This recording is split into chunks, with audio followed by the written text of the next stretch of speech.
The moment my phone buzzed, everything stopped. I stared at the screen, unable to process what I was seeing. An elegant wedding invitation glowed against the dark background. My fiancée's name was there, Lena Hayes. But beside it wasn't my name. It was someone else's. Marcus Whitmore. The venue listed was the Riverside Grand Hall. The same one I'd booked 8 months ago. The same one I paid a $15,000 deposit for. The date was October 15th. Our date. The date we'd chosen together while sitting on her couch, planning our future. My name appeared nowhere on that invitation. I read it 3 times, my hands shaking harder with each pass. This had to be a mistake. Some kind of cruel joke. Maybe her friends were pranking us with a fake invitation before sending the real ones. But deep in my chest, something cold and heavy told me this wasn't a joke. My throat felt tight, like someone had wrapped their hands around it and squeezed. I couldn't breathe properly. Couldn't think straight. The wedding I'd financed, the one I'd poured my entire savings into, working double shifts for 6 months to afford, wasn't mine anymore. Someone had stolen my future, and they'd used my money to do it. I called her immediately. The phone rang 5 times before going to voicemail. Her cheerful voice told me to leave a message. I hung up and called again. Voicemail. Again. Voicemail. I sent a text, Lena, I just got a wedding invitation with your name and someone else's. Please tell me this is a mistake. The message showed as delivered. Then read. But no response came. I waited 10 minutes that felt like hours. Nothing. I sent another message, we need to talk. Now. Read. No response. I tried calling her parents. Her mother's number went straight to voicemail, she'd blocked me. Her father's did the same.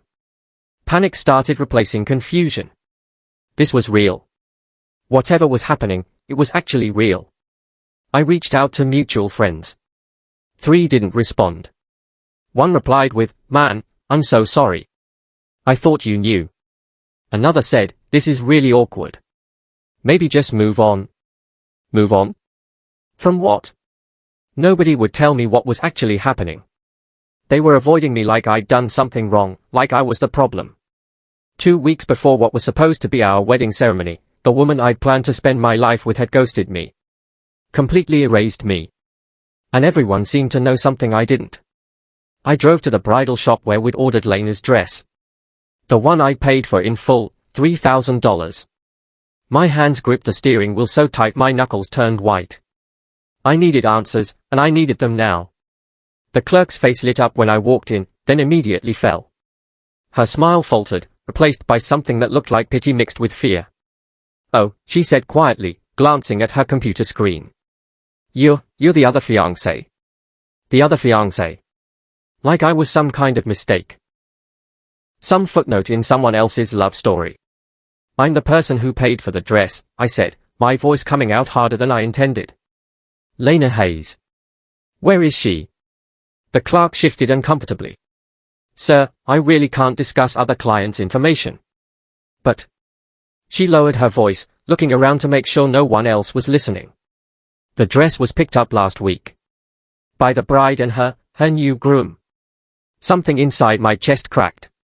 Actually cracked. I could hear it, feel it, like glass shattering somewhere deep in my ribcage where all the hope used to live. "I paid for that dress," I repeated numbly. "I know. I'm so sorry." She genuinely looked sorry, which somehow made it worse. I was sitting in my car outside the bridal shop, staring at nothing, when my phone rang. The wedding planner.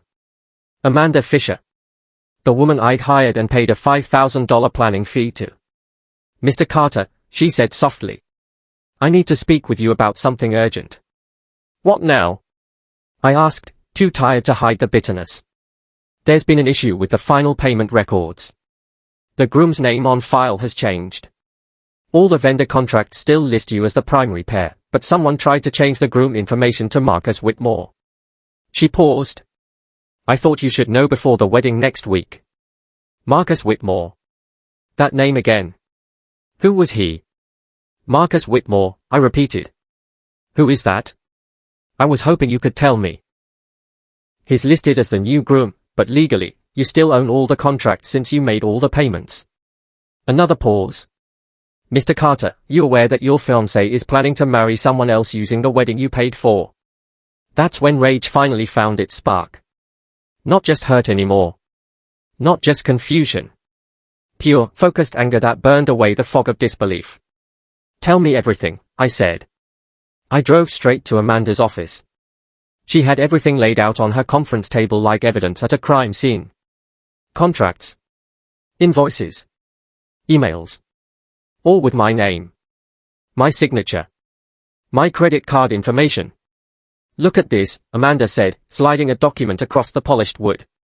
This is the original venue contract. Your name, your signature, your deposit. Here's the catering agreement. Same thing.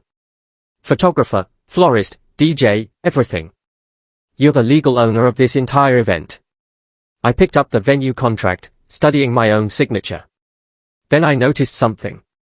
This signature on the change request, it's not mine. Amanda nodded. I know.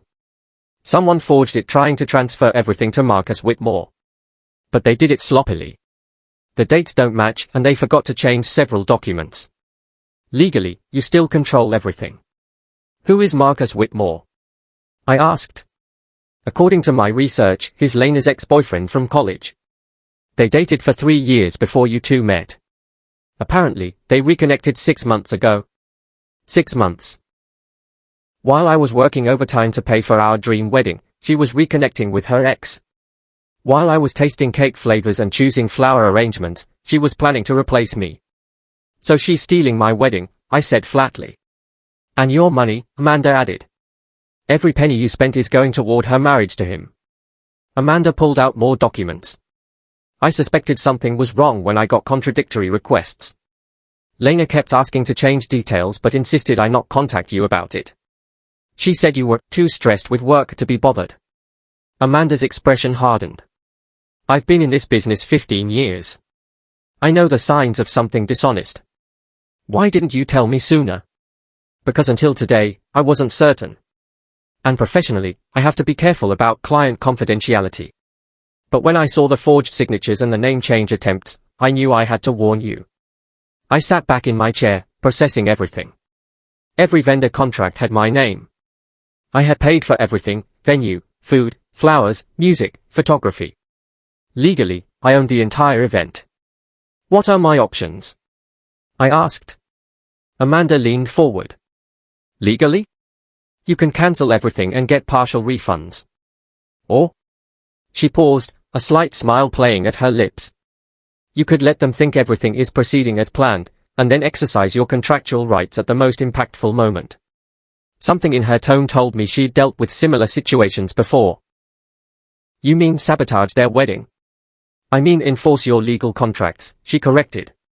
Nothing illegal. Nothing unethical. Just precise timing and full enforcement of the agreements you paid for. For the first time since seeing that invitation, I smiled. It wasn't a happy smile. Tell me more. When I got home that evening, I noticed something immediately. The apartment felt different. Empty. I walked through each room, confirming what I already knew. Lena's things were gone. Her clothes from the closet. Her toiletries from the bathroom. The framed photos of us that used to cover the dresser. Even her coffee mug, the one with the chipped handle she refused to throw away, had vanished. She'd moved out while I was discovering her betrayal. Probably planned it that way. A single piece of paper sat on my desk, folded once. I picked it up with trembling hands and read the handwritten note. Michael, I'm sorry it ended this way. You're too simple for the life I want. Marcus can give me things you never could. Please don't make this difficult. Move on. L. Too simple. Like ambition and character could be measured by a bank account. Like loyalty and love were amateur qualities compared to whatever Marcus offered. Simple? Maybe I was simple. I believed in honesty. I believed in commitment. I believed the woman I loved wouldn't steal my money and marry someone else with it. But I wasn't stupid. And she was about to learn the difference. I spent the next hour scrolling through social media, something I rarely did. But I needed to understand who Marcus Whitmore was. What made him worth betraying me for? His profile was public, arrogant move for someone stealing another man's fiancée. Investment banker. Expensive suits. Photos at exclusive restaurants and private clubs. Every picture screamed wealth and status. Then I found it. Posted 3 days ago. Lena and Marcus together, her hand extended to show off an engagement ring. A different ring than the one I'd given her. Bigger, flashier, more expensive. The caption read, "Forever starts here." #blessed #perfect couple #dream wedding. I could taste bile rising in my throat. And there in the background of the photo, barely visible but unmistakable, the Riverside Grand Hall logo in gold. My venue. My money. Their celebration of my humiliation. Comments filled the post. "You two are perfect. Finally, a couple that makes sense. This is what true love looks like." Nobody mentioned me. The man who'd made this wedding possible. I'd been erased from the narrative completely, like I never existed. I screenshot everything. If she wanted to play games with my money and my life, I was going to make sure everyone knew exactly what kind of person she really was. Amanda called the next morning. They've requested early access to the venue for decorating. The day before the wedding, they want to set up personal touches, photos, custom signage, special lighting. "What did you tell them?" I said that would be fine, Amanda replied. "I didn't mention that as the contract holder, you have final approval on everything. And I definitely didn't mention that we spoke." Good. I was surprised by how calm I sounded. The rage from yesterday had crystallized into something colder. More focused. Let them do whatever they want. Are you sure? This is your last chance to just cancel everything and walk away. I thought about Lena's note. Too simple. About her stealing my money to marry someone else. About months of lies while I worked myself exhausted to make her happy. "I'm sure," I said. Let them think they've won. Let them decorate. Let them get excited. The higher they climb, the harder they'll fall. That calm scared me a little. It felt dangerous, like I was capable of things I'd never considered before. But it also felt necessary. Like justice wearing a smile. Amanda was quiet for a moment. "Between you and me, Mr. Carter?" She was rude to me throughout this whole planning process. Condescending. Treated me like hired help instead of a professional. I'll do everything legally required, but I won't shed tears if karma catches up with her. In that moment, betrayal turned into alliance. I met with my lawyer friend, Alex Torres, at a coffee shop downtown. We'd known each other since college, and he specialized in contract law. "This is wild," Alex said, reviewing the documents I'd brought. "You legitimately own this entire wedding. Every vendor contract lists you as the pair and primary party. Technically, you're not even obligated to let them use any of it. Can I redirect services instead of canceling?" Alex raised an eyebrow. "Redirect how? The flowers, can I have them delivered somewhere else? The catering, can I cut the service short? The photographer, can I change what they're supposed to photograph? As long as you're fulfilling the contractual obligations to the vendors, yes. You paid for services, and you have the right to modify or redirect them within the terms of each agreement." He grinned. "This is the most creative revenge consultation I've ever had." We spent the next hour going through every contract, identifying what I could legally control. The possibilities were extensive. And poetic. One thing, Alex warned. Make sure everything you do is documented and legal. No destruction of property, no harassment, nothing they could use against you legally. "I just want justice," I said. "I want them to feel a fraction of what they put me through." Over the next week, I methodically planned every detail. Amanda helped coordinate, clearly enjoying the strategic challenge. She'd been planning weddings for 15 years and had dealt with difficult clients before, but this was different. "The flowers," I said during one of our planning sessions. "Can we redirect them?" Amanda checked the contract. "You ordered $3,000 worth of premium arrangements. The contract says they'll be delivered to the venue address you specify. It doesn't say they have to stay there. What if I specified a different venue? Like a children's hospital gala happening the same day?" She smiled. "You'd be fulfilling your contract with the florist while also doing something charitable. Nothing wrong with that. We went through each vendor. The band could be redirected to a charity concert, still performing, just at a different location. The catering could be instructed to provide only appetizers and pack up after 1 hour, technically fulfilling the contract for wedding reception catering, without specifying duration. The photographer was trickier. But Amanda had an idea. What if we give them very specific instructions about what to photograph? Every contract dispute, every moment of chaos. Documentary style.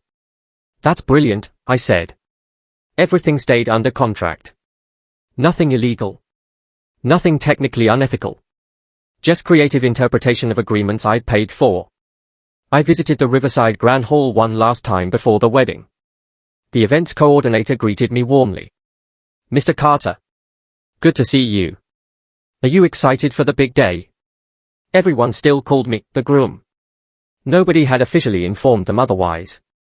Lena and Marcus had tried to change details around the edges, but the core contracts remained in my name. Very excited, I said, smiling. I wanted to review the timeline one more time. Make sure everything is perfect. We walked through the entire schedule. Ceremony at 4 p.m. Cocktail hour at 5. Reception at 6. Every detail I planned with Lena months ago, now repurposed for her betrayal. The coordinator showed me the main hall, already beautiful even without decorations. We're giving the couple early access tomorrow to personalize the space. They seem very excited. I'm sure they are, I replied, my voice steady. This is going to be a wedding no one forgets. I left with a complete understanding of every timeline, every access point, every moment where things could be redirected. Revenge, I was learning, felt a lot like peace when you knew you'd done nothing legally wrong. 3 days before the wedding, my phone buzzed with a text from Lena. The first direct communication since she'd ghosted me. Michael, I know this has been hard. Please don't make this more difficult than it already is. You deserve someone better. Someone more on your level. I hope you can move on and be happy. I stared at the message, feeling nothing but cold clarity. She was trying to be kind now, probably feeling guilty or worried I'd cause problems. Trying to paint herself as the reasonable one. I typed back, I know. 2 words. No emotion. No explanation. She responded immediately, thank you for understanding. I wish you the best. I didn't reply. Let her think I was broken. Let her think I'd accepted defeat. Let her walk into her stolen wedding believing she'd won cleanly. The surprise would be so much sweeter that way. The day before the wedding, everything moved into place. I'd spent the previous night finalizing details with Amanda and each vendor individually. Everyone was clear on their instructions. Everyone understood that I, not Lena or Marcus, was the legal contract holder. The flowers would be delivered to the venue as specified, but I'd arranged for a truck to transfer them to a children's hospital gala after initial setup. My contract said nothing about how long they had to remain at the venue. The catering company received updated instructions, set up appetizers only, serve for exactly 1 hour, then pack up. The contract said, wedding reception catering, without specifying full dinner service. The band was booked for a charity concert across town starting at 6 p.m. They play the ceremony music as contracted, then leave. Nothing in their agreement specified reception performance. The photographer got the most interesting instructions, document everything candidly, focus on authentic moments and reactions, capture the complete truth of the day. He seemed confused but agreed. The venue decorations would proceed normally, I wasn't petty enough to sabotage that. Let Lena have her perfect aesthetic. It would make the collapse more dramatic. And finally, the slideshow. The one I'd originally created featuring our relationship. I'd updated it with a special ending. A truth bomb waiting to detonate. That evening, I created an anonymous social media account. One with no trace back to me. Then I shared Lena's wedding invitation to a local wedding shaming group. The post read, bride uses stolen funds from her ex-fiancé to marry another man. Same venue, same date, everything paid for by the man she betrayed. Here's the proof. I attached screenshots, the original contracts with my name, the invitation with Marcus's name, Lena's social media posts about her dream wedding, and carefully worded explanations that showed exactly what had happened. Within 30 minutes, the post had 50 comments. Within an hour, 200. By midnight, it had been shared across 3 different platforms with thousands of views. This is disgusting. Karma is coming for her. Someone should ruin that wedding. My phone started buzzing with messages from friends. Dude, is this about Lena? Are you okay? Did she really steal your wedding? I responded to a few, yeah, it's true. But I'm handling it. The story was out there now. Public. Documented. Even if I did nothing else, her reputation was already damaged. But I wasn't stopping there. The morning of the wedding, I watched from my apartment as social media exploded. The story had gone viral overnight. Local news sites picked it up. Wedding blogs shared it as a cautionary tale. #stolen wedding was trending. Lena's phone must have been on fire. But she couldn't back out now. Deposits were non-refundable. Guests were traveling. Marcus had probably invested his own money in rings and the honeymoon. They were committed. Through Amanda's updates, I knew they'd arrived at the venue early for decorating. Lena's vision was coming together exactly as she'd planned. Custom signage with their names in elegant script. Photo displays showing their relationship. Lighting that turned the hall into something magical. I wanted her to walk in and think she'd won. Because the higher she climbed, the harder gravity would hit. Amanda texted, "They are here. Everything looks perfect. Photographer is in position. Are you ready?" I typed back, "Let's do this." Then I drove to a coffee shop 2 blocks from the venue. Close enough to monitor, far enough to maintain distance. This was about justice, not confrontation. About showing her the consequences of betrayal, not lowering myself to personal drama. The wedding was scheduled to start at 4 p.m. By 4:30, Lena's perfect day would be in ruins. Through Amanda's live updates and the photographer's feed she'd secretly given me access to, I watched them arrive. A white limousine pulled up precisely at 3 p.m. Marcus stepped out first, looking confident in an expensive tailored suit. Then Lena emerged in the dress I'd paid for, looking radiant. Cameras flashed. Guests gasped at how beautiful she looked. Her parents beamed with pride. Marcus's family clustered around, taking photos and celebrating. Nobody mentioned me. Nobody questioned how all this had been paid for. They were too caught up in the fairy tale to notice the rot underneath. Lena walked through the venue's entrance, and I knew exactly what she was seeing. Her decorations, perfect. Her flowers, stunning. Her dream aesthetic, flawlessly executed. She'd think she'd pulled it off. Stolen my money, married her upgrade, and gotten away with it clean. I almost pitied her. Almost. Amanda texted, "She's crying. Happy tears. Saying this is the best day of her life." I smiled coldly and typed back, "Give it 20 minutes. The ceremony began at 4 p.m. exactly. Guests filled the hall, taking their seats in rows of white chairs. Soft music played, the string quartet I'd hired. Marcus stood at the altar, waiting. The officiant opened his book. Then Lena began her walk down the aisle. The photographer captured every moment. Her father by her side, tears in his eyes. Guests standing, filming on their phones. The moment frozen in time as perfect. They reached the altar. The officiant began speaking. Standard wedding ceremony language about love and commitment. I watched through the photographer's feed, waiting for my moment.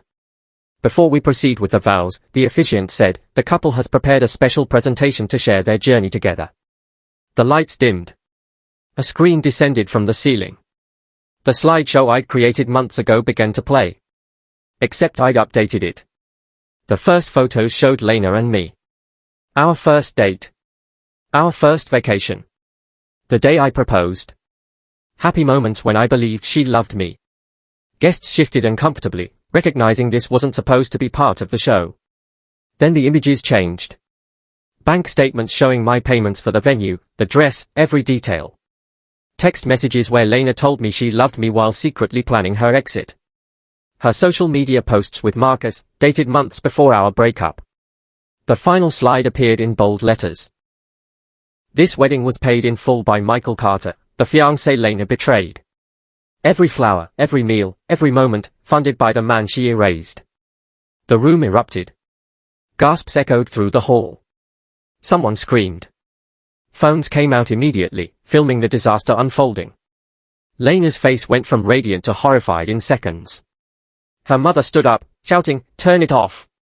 Marcus's jaw clenched so tight I could see it through the camera feed. Guests started talking all at once. Is this real? Did she really steal his money? Oh my God, this is insane. Lena's father tried to find whoever was controlling the presentation, but Amanda had locked it from a remote location.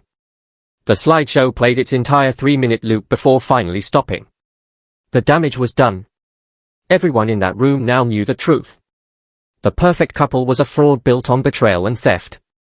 Marcus grabbed Lena's arm, trying to pull her aside. But she was frozen, staring at the screen where my final message still glowed. The officiant stood awkwardly, unsure if the ceremony should continue. Then came phase 2. Amanda sent the signal. One by one, vendors began exiting with pre-signed release letters I'd provided. Letters that proved I was the contract holder and had authorized their early departure. The string quartet stopped mid-song, packed their instruments, and walked out. The silence that followed was deafening. The florist's team entered next, systematically removing every arrangement. Guests watched in stunned silence as the beautiful decorations disappeared. Lena finally found her voice, screaming, "Stop!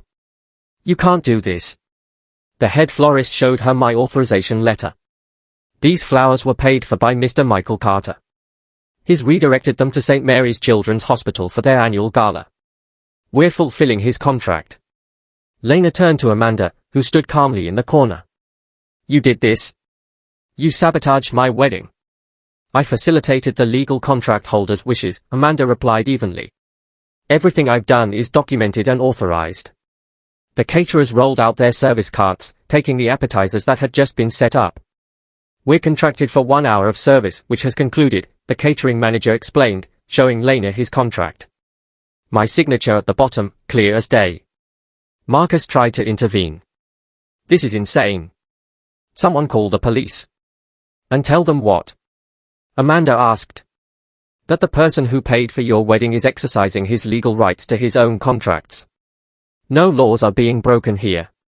The photographer continued shooting, capturing every moment of chaos. Lena crying. Marcus furious. Guests confused and uncomfortable. The perfect wedding crumbling in real time. Within 20 minutes, the venue was stripped of everything except the decorations I'd allowed them to keep. The fantasy had collapsed, live and documented. The story exploded online before the ceremony even officially ended. Guests had filmed everything on their phones. Within an hour, clips were spreading across every social media platform. #wedding scam trended nationally. #paid by Michael became a hashtag. TikTok videos showed the slideshow reveal, the vendors leaving, Lena's meltdown. Twitter threads broke down the entire story with screenshots and receipts. This is the most savage revenge I've ever seen. She deserved every second of this. Imagine stealing someone's money and thinking there wouldn't be consequences. The comments were brutal. Thousands of strangers weighing in on Lena's character, her choices, her complete lack of remorse. Some people criticized me for public humiliation, but they were drowned out by those applauding the justice. Marcus's professional reputation took hits too.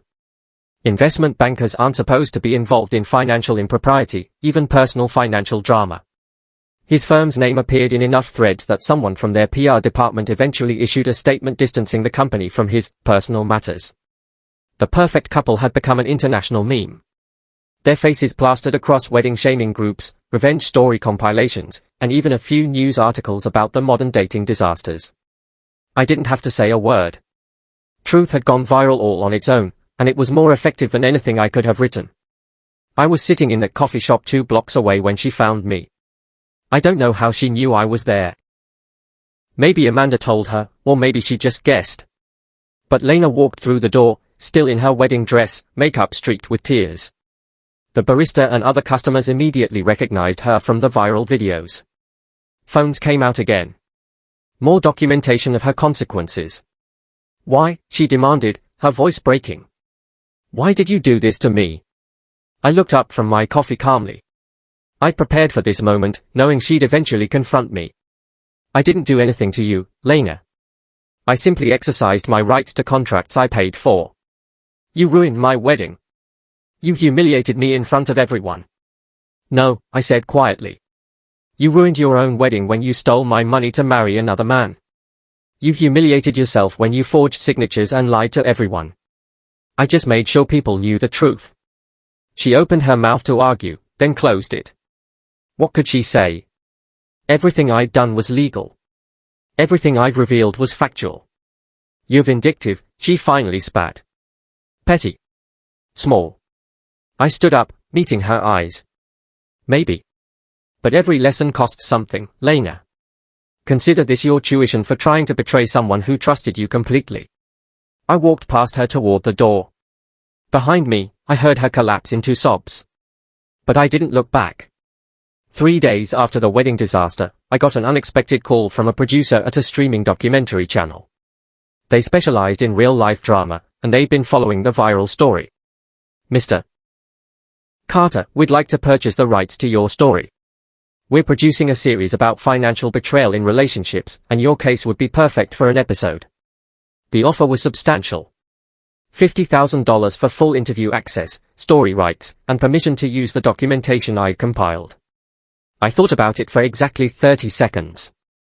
On one condition. Every dollar of the payment goes to St. Mary's Children's Hospital. The same place that received Lena's wedding flowers. The producer agreed immediately. We signed contracts that afternoon. The episode aired 6 weeks later. The Wedding That Wasn't, a story of betrayal and justice. It featured my interviews, Amanda's perspective, even comments from some wedding guests who'd agreed to speak on camera. The hospital sent me a thank you letter.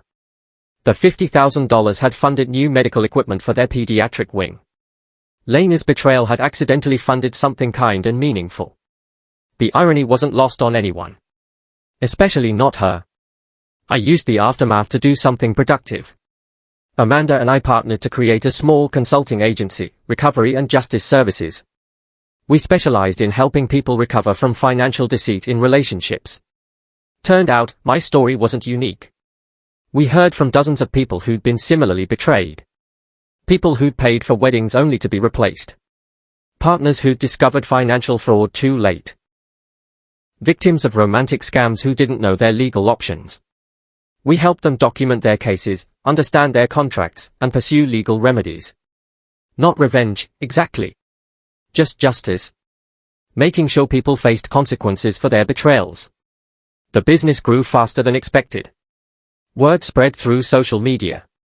News articles mentioned us as experts on romantic financial fraud. Within 6 months, we'd helped recover over $500,000 for victims. Healing was better than revenge. Building something helpful from my pain was more satisfying than watching Lena's wedding collapse. Though I'd be lying if I said that collapse wasn't satisfying too. Amanda turned out to be a brilliant business partner. Her wedding planning expertise combined with her absolute intolerance for dishonesty made her perfect for our client base.